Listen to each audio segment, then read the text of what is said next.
Bismillahirrahmanirrahim. Assalamualaikum warahmatullahi wabarakatuh. Waalaikumsalam. Alhamdulillahirrahmanirrahim. Wassalamualaikum ala asyrafil anbiya'i wal mursalin sayyidina wa maulana Muhammadin wa ala alihi wa sahbihi ajma'in amma ba'du. Alhamdulillah pada siang hari ini tanggal 7 bulan November tahun 2025 kita bisa bertatap muka walaupun hanya dengan Zoom, aplikasi jarak jauh, dalam rangka untuk mendiskusikan zakat mal untuk memenuhi tugas kelompok pertemuan ke-8 mata kuliah fikih. Mudah-mudahan kita semua dalam keadaan sehat, kita semua bisa melaksanakan aktivitas sebagaimana mestinya, dan mudah-mudahan Zoom kita pada saat ini dengan lancar sesuai dengan yang kita inginkan bersama. Salawat serta salam mudah-mudahan Allah senantiasa melimpah curahkan kepada baginda Nabi Muhammad SAW, kepada keluarganya, para sahabatnya, para pengikutnya hingga akhir zaman. Baik, langsung saja kita mulai kegiatan diskusi pada siang hari ini. Yang pertama akan disampaikan oleh Ibu Erlin ya. Atau Ibu Syarifah? Ibu Erlin atau Ibu Syarifah? Ibu Syarifah. Oke, baik. Dipersilahkan kepada Ibu Syarifatul Muttaqiah untuk memaparkan terkait dengan zakat mal. Silakan, Bu. Maaf Pak, saya dulu Ibu Erlin Dwi Tamaya. Oh, Ibu. Ya. Iya, makanya Ibu. Maaf. Assalamualaikum warahmatullahi wabarakatuh. Waalaikumsalam. Pada kesempatan ini kami dari kelompok 4 akan mempresentasikan materi yang berjudul Zakat Mal sebagai pilar keuangan dalam Islam. Zakat mal merupakan salah satu bentuk zakat yang berhubungan dengan harta kekayaan. Ia bukan hanya kewajiban ibadah individu, akan tetapi juga pilar penting dalam sistem keuangan Islam yang berperan besar dalam pemerataan ekonomi dan kesejahteraan sosial. Melalui presentasi ini, kita akan membahas tentang pengertian, dasar kewajiban, perhitungan, serta dampak zakat mal dalam kehidupan bermasyarakat. Oke, pertama definisi zakat mal. Zakat mal adalah harta kekayaan yang wajib dikeluarkan oleh setiap muslim yang telah memenuhi syarat tertentu, seperti jumlah minimum harta dan jangka waktu kepemilikannya. Zakat ini termasuk dalam 5 rukun Islam, sehingga hukumnya fardu ain, artinya wajib bagi setiap individu muslim yang mampu. Secara umum, besaran zakat mal adalah 2,5% dari total harta yang telah mencapai batas minimum atau nisab penuh atau disebut haul. Jadi, zakat mal bukan sekedar anjuran, akan tetapi kewajiban yang memiliki dampak besar dalam menjaga keseimbangan sosial dan spiritual. Lanjut, nisab atau batas minimum harta yang wajib dizakati. Nisab merupakan batas minimum harta yang menjadikan seseorang wajib mengeluarkan zakat.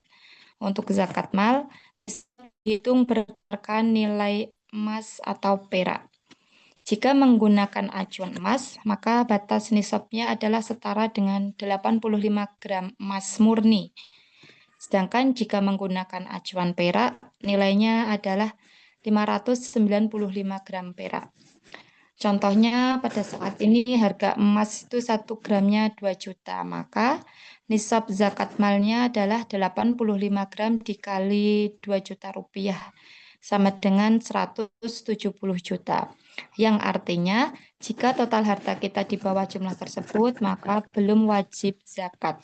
Namun jika sudah mencapai atau melebihi zakat maka zakat tersebut wajib dikeluarkan sebesar 2,5% dari total harta. Yang terakhir, kategori harta yang wajib dizakati. Zakat mal mencakup berbagai jenis harta yang bersifat produktif atau berkembang. Di antaranya adalah 1. Kas dan tabungan, seperti uang tunai, saldo rekening, dan deposito. Yang kedua, emas dan perak, baik dalam bentuk perhiasan atau batang yang disimpan. Yang ketiga, aset bisnis atau perdagangan, yaitu nilai barang dagang atau stok, serta piutang yang diharapkan kembali. Yang nomor 4 yaitu investasi dan saham. Di dalamnya termasuk reksadana atau surat berharga yang bernilai jual. Dan yang terakhir, properti dagang seperti tanah atau bangunan yang dibeli untuk dijual kembali, bukan untuk tempat tinggal pribadi. Semua jenis harta ini wajib dizakati jika telah mencapai nisab dan dimiliki selama 1 tahun. Demikian penjelasan dari saya, dilanjutkan oleh Bapak Jauharuddin. Monggo Bapak. Terima kasih. Terima kasih Ibu. Saya akan melanjutkan presentasi terkait dengan zakat mal. Yang pertama adalah proses dan formula perhitungan zakat mal. Menghitung zakat mal memerlukan 3 langkah penting untuk memastikan kewajiban dipenuhi secara akurat. Yang pertama adalah hitung total harta bersih. Jumlahkan seluruh harta wajib zakat, lalu kurangi dengan utang jangka pendek atau yang jatuh tempo dan yang harus dibayar segera. Yang kedua, bandingkan dengan nisab. Verifikasi apakah harta bersih tersebut telah mencapai nisab, yaitu 85 gram emas saat ini. Kemudian terakhir yang ketiga, keluarkan 2,5%.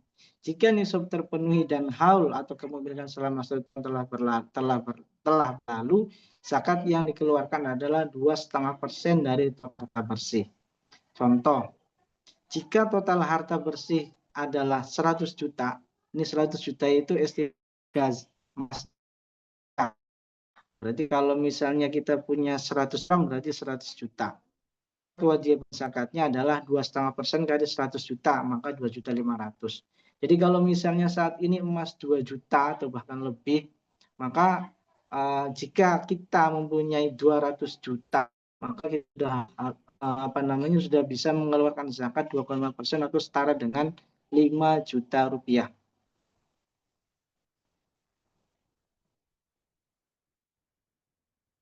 Ini suara saya kedengaran nggak, Bu? Halo? Kedengaran, Pak? Oh iya. Saya ulangi. Jadi untuk perhitungan zakat itu adalah 2,5% dari total harta yang kita miliki dikurangi dengan utang jangka pendek, ya Ibu. Jadi saya ulangi lagi, jika kita mempunyai harta kekayaan senilai dengan 85 gram emas, maka kita sudah wajib mengeluarkan 2,5%-nya dari dari harta kekayaan kita tersebut. Jadi kalau misalnya saat ini jumlah harga emas 2 juta, kemudian kita mempunyai uang setara dengan 170 juta, maka itu kita sudah wajib zakat sebesar 2,5%. 2,5% kali 170 sekitar 4 juta sekian ya Ibu. Kemudian selanjutnya, waktu ideal menunaikan zakat mal. Zakat mal harus dibayarkan ketika 2 syarat utama yang terpenuhi, yaitu nisab dan haul. Jadi untuk memenuhi kriteria mengeluarkan zakat mal itu ada 2. Yang pertama adalah nisab. Nisabnya setara dengan 85 gram emas atau setara dengan kalau sekarang mungkin sudah 170 juta lebih, 170 jutaan lah. Dan sudah kita memiliki harta itu selama 1 tahun minimal, maka kita sudah wajib zakat 2,5%. Yang pertama adalah yaitu waktu pilihan atau biasanya kita dikeluarkan zakat pada bulan Ramadan. Meskipun bisa kapan saja, banyak orang-orang muslim memilih membayar zakat saat bulan suci Ramadan karena janji pahala yang dilipat gandakan. Cuman kalau menurut saya ya Bu, untuk zakat itu kan ya memang kebanyakan dikeluarkan Ramadan. Tapi kalau misalnya nisab tahunnya sebelum bulan Ramadan, ya dikeluarkan saja sebelum bulan Ramadan. Adapun nanti dibagikannya pada saat bulan Ramadan ya tidak menjadi masalah. Kemudian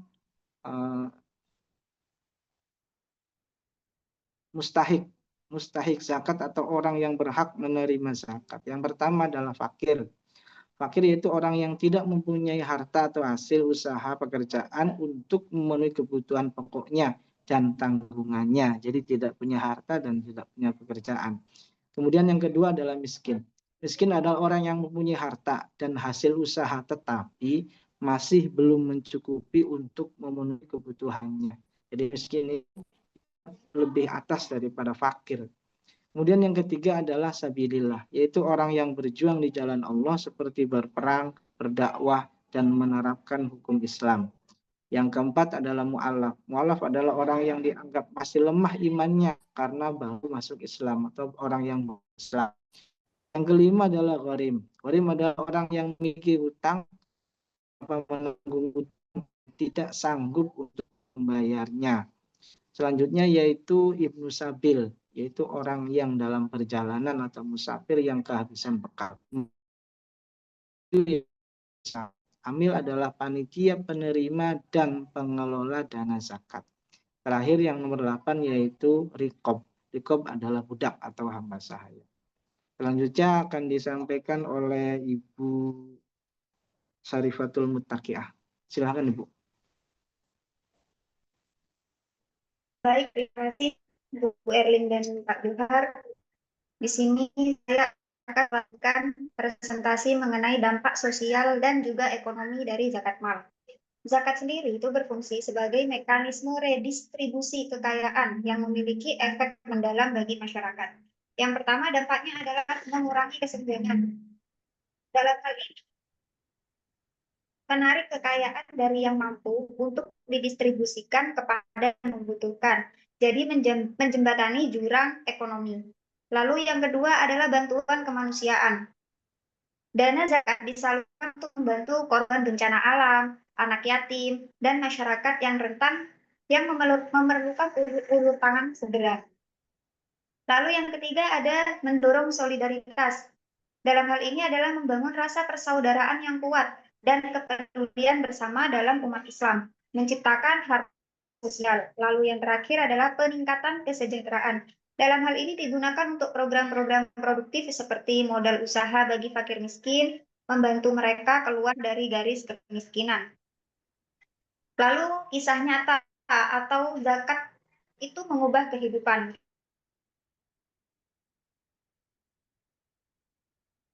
Hal itu menyediakan makanan siap saji dan bantuan darurat bagi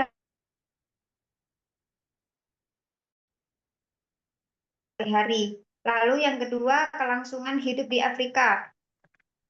Nah, kisah nyata ini terjadi di kawasan tanduk Afrika. Dana zakat digunakan untuk menyediakan sumur bor, pakan ternak, dan bibit tanam, membantu keluarga petani bertahan dari kekeringan ekstrim. Lalu yang ketiga adalah, kisah nyata yang ketiga adalah hasil membangun dan menyokong sekolah, serta klinik-klinik kesehatan, memberikan masa depan yang lebih cerah bagi ribuan anak yatim. Lalu, kesimpulannya, antara zakat mal, kewajiban, dan berkah. Jadi, yang pertama adalah membersihkan hati dan harta dan jiwa.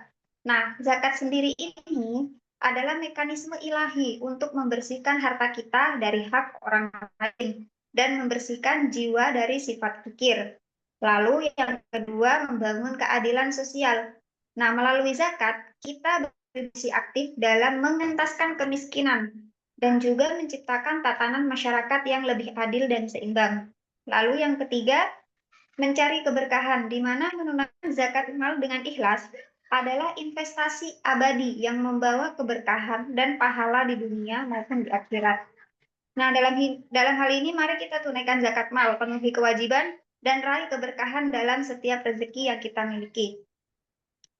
Mungkin itu saja, selebihnya saya kembalikan kepada moderator. Terima kasih. Terima kasih Ibu-Ibu. Itu paparan dari terkait dengan zakat mal, paparan dari kelompok 4 terkait dengan zakat mal. Mudah-mudahan kita bisa mengerti, bisa memahami, dan nanti mudah-mudahan para audiens yang tentang video ini bisa memahami dan bisa mengaplikasikan terkait dengan zakat mal. Sekian saja dari kami. Apakah ada yang perlu dibicarakan lagi nih Bu Ibu? Mungkin sudah Pak, waktunya sudah cukup. Ya. Sekian dari kami, kurang dan lebihnya mohon maaf. Billahi taufiq wal hidayah, wallahul muwaffiq ila aqwamit thoriq. Wassalamualaikum warahmatullahi wabarakatuh. Waalaikumsalam.